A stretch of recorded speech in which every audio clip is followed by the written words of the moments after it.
You're in a meeting, or on a date, or lying in bed next to someone you love, and your body does something it's done every single day of your life. You clench, you wait, you hope no one notices. It's such a small moment that you probably forget it within seconds. But that reflex, the tensing, the shame, the instinct to hide, isn't ancient. It's actually one of the newest habits your body has ever learned. Because for most of human history, nobody flinched at this. Not once. Here's the scale of it. Modern digestive science, the actual understanding of gut bacteria, fermentation, and gas production, is less than 2 centuries old. But humans have been passing gas for as long as we've had intestines, which is to say, since before we were even human. We're talking millions of years, shared with every mammal that ever lived. So, somewhere in that enormous stretch of time, a tiny sliver, maybe the last 300 to 400 years, is when we decided this was something to be embarrassed about, which means the shame you feel today isn't instinct, it's inherited.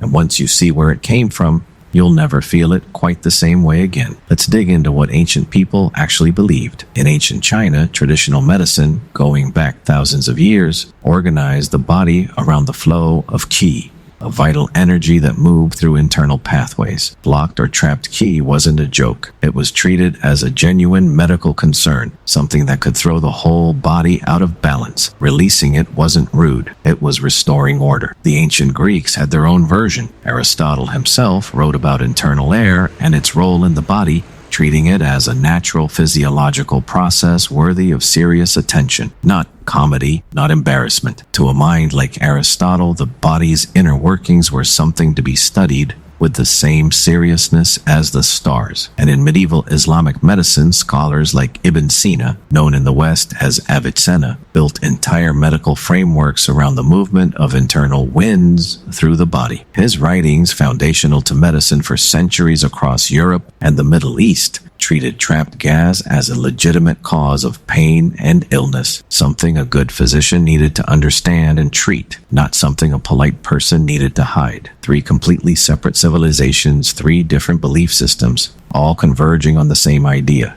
This is medical, not moral. Now here's the part that might actually surprise you. In several royal courts across history, there are records of physicians being consulted specifically about a patient's inability to relieve themselves, treated with the same seriousness as any other internal blockage. In some cases, suppressing it was considered the unhealthy choice, potentially linked to bloating, pain, and even more serious illness in the medical thinking of the time. The idea of holding it in for the sake of appearances would have struck many ancient physicians as actively working against your own health. In other words, what we now consider good manners, some ancient doctors would have considered a self-inflicted medical mistake. So who's the villain here? What actually erased this? It wasn't one invention. It was the slow machinery of etiquette culture, particularly as it expanded through European aristocracy during the Renaissance. Conduct books from the 1500s onward, instructing nobles on how to eat, speak, sit, and exist in polite society, began treating the body itself as something to be tamed. Every natural function became a test of self-control, and self-control became a proxy for class. The wealthy could afford privacy, the poor could not. So hiding your body's natural processes slowly became a symbol of status, and everyone else